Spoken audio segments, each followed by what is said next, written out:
హిందువుల దగ్గరనే ఏదన్నా కొనండి, హిందువుల కుల వృత్తులనే బతికించండి. దేవాలయాలలో, హిందూ ఉత్సవాలలో, హిందూ పండుగలలో, హిందూ వేడుకల లోపట, హిందూ శుభకార్యాల లోపట హిందువుల దగ్గరనే ఏదన్నా కొనండి, హిందువుల కుల వృత్తులనే బతికించండి. నేను మాట్లాడుతుంటే టీవీలలో కింద కామెంట్లు వస్తాయి, మతోన్మాది మతోన్మాది. ఎవరన్నా ఏమన్నా అనుకోని, నా తోటి హిందువు యొక్క జీవనోపాధిని రక్షించేటువంటి ఒక మహాయజ్ఞం చేస్తున్నాను నేను అనుకుంటా. గణేష్ ఉత్సవాల మీద ఒక సర్వే చేస్తే కేవలం భాగ్యనగరంలో హిందూ సమాజం 5,000 కోట్ల రూపాయలు ఖర్చు పెడుతుంది ఉత్సవాల పేరు మీద. కానీ వాళ్ళ గణపతి ఉత్సవం దగ్గర పూజారి మాత్రమే హిందువు కనబడుతున్నాడు.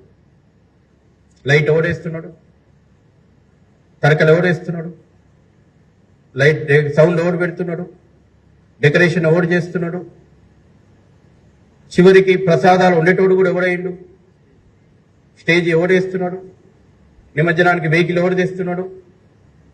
గంభీరమైనటువంటి సమస్య. ఎవరైతే పొద్దున్న లేస్తే ఈ సనాతనమైనటువంటి ధర్మాన్ని ఎరాడికేట్ చేస్తామన్నటువంటి వ్యక్తులు సనాతన ధర్మం నుంచి 3,000 కోట్ల రూపాయలు సంపాదిస్తారు.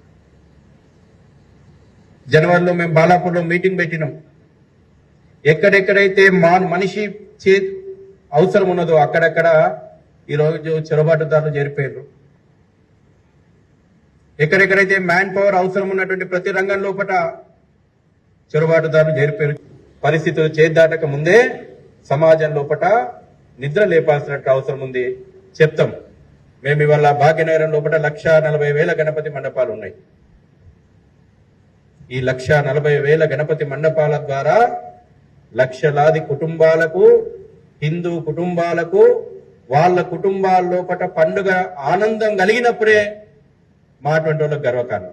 ఈ ఉత్సవాలు నిర్వహిస్తున్నందుకు, ఇంత పెద్ద ఉత్సవాలు నిర్వహించి, ఇంత పెద్ద పండుగలు నిర్వహించి హిందూ కుల వృత్తులు విధ్వంసమైతే సంతోషపడదామా? హిందూ కుల వృత్తులకు ఆదరణ తగ్గితే మనం సంతోషపడదామా?